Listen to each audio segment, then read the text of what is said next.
రాజులకు రాజు ప్రభులో ప్రభు అయిన యేసుక్రీస్తు నామమున మీకు శుభములు. ఈ రోజు దేవుడు మనకు అనుగ్రహించిన వాక్య ధ్యానము కీర్తనల గ్రంథము 116వ అధ్యాయము 1-2 వచనాలు.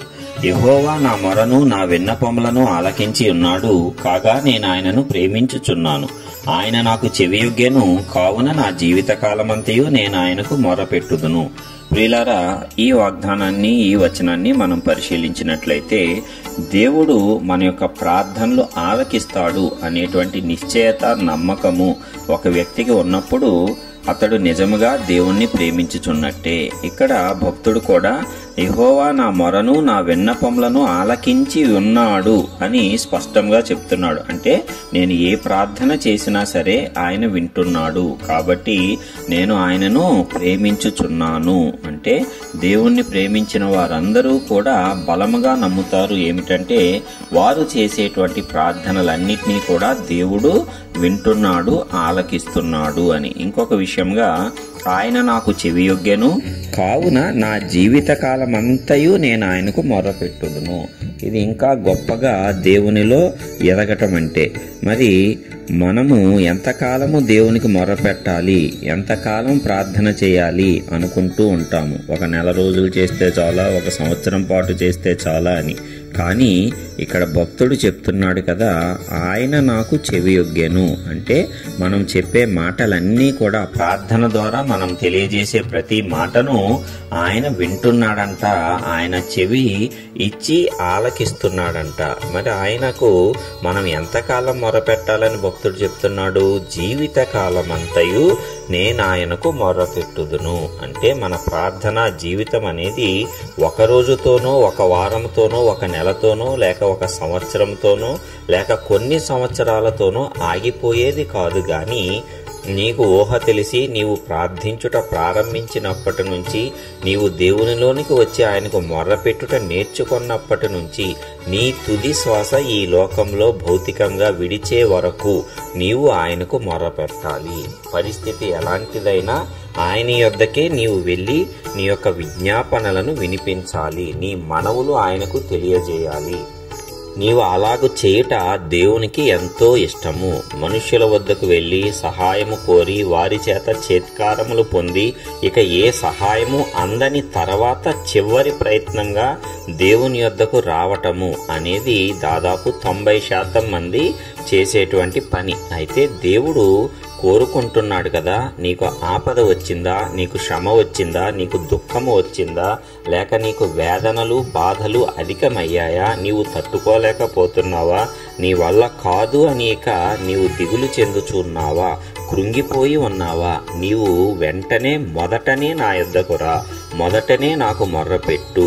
నీవు త్వరితగతిన నా యొద్దకు వచ్చి నా వైపు మల్లుకొని నాకు ప్రార్థించు. నేను ఎల్లప్పుడూ ఆలకించటానికి సిద్ధంగా ఉన్నాను, ఎప్పుడూ నా చెవిని నీ వైపే ఉంచుకొని ఉన్నాను.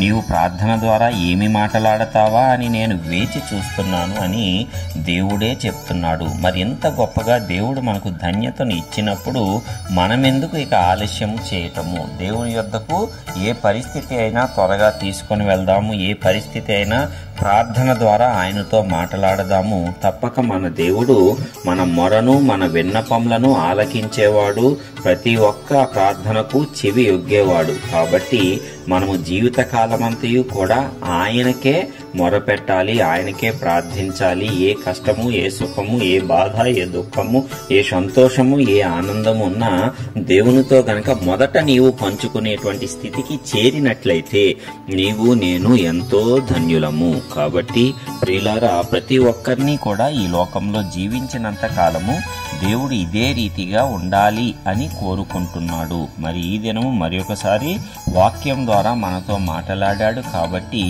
ఇప్పటి వరకు మనం చేసినటువంటి పాప దోషముల వల్ల ఇక దేవుడు నా ప్రార్థన ఆలకించటం లేదేమో, నేను చేసినటువంటి తప్పు పని వల్ల దేవుడు నాకు చెవి ఒగ్గడేమో అనేటువంటి భయములు, సంశయములు అవసరమే లేదు. నీవు ఎలాంటి స్థితిలో ఉంటావో ఆ స్థితిలోనే నీవు దేవుని యొద్దకు రావాలి.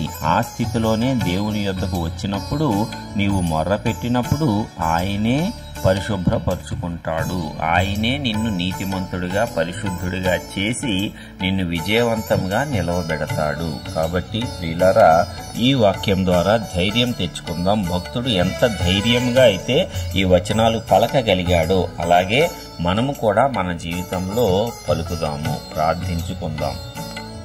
ప్రేమమయ వాత్సల్య సంపూర్ణుడైన మా ప్రియ పరలోకపు తండ్రి, నీ ఘనమైన నామానికి వందనములు స్తోత్రములు చెల్లించుకొనుచున్నాం. మరి ఒకసారి నీ పాద సన్నిధిలో నిలవబడటానికి నీవు మాకిచ్చిన గొప్ప అవకాశమును బట్టి నీకే స్తోత్రములు. నీవిచ్చిన ఈ దిన వాగ్దానమును బట్టి నీకే స్తోత్రములు. ఇదిగో మరి నిశ్చయముగా నీవు తండ్రి మా మొరలను, మా విన్నపములను, మా యొక్క ప్రార్థనలను నీవు అంగీకరిస్తున్నావు. నీ చెవిని మాకు యొగ్గుతున్నావు. కాబట్టి మేము భయపడము. ఏ దేవా, ఏ కష్టం వచ్చినా, ఏ శ్రమ వచ్చినా, ఏ బాధ వచ్చినా, ఏ దుఃఖంలోనైనా సరే నీకు మాత్రమే మేము మొర్రపెట్టుకోవాలి తప్పిస్తే ఇక ఎవరి వద్దకు వెళ్ళి మేము మొర్రపెట్టినా ఫలితం అనేది శూన్యము. కాబట్టి ఆ జ్ఞానము, ఆ వివేచన గల హృదయాలను మాకు ఈ దినమున మరి ఒకసారి అనుగ్రహించి, ఇదిగో ఒకవేళ ఇప్పటి వరకు ప్రార్థన చేస్తూ ఆపివేశామేమో, ప్రార్థిస్తూ అవి జరగట్లేదని నిరాశ చెందామేమో, ఇకను నీకు మాత్రమే ప్రార్థన చేసి మొర్రపెట్టి వాటన్నిటినీ కూడా పొందుకోవటానికి సహాయం దయచేయండి.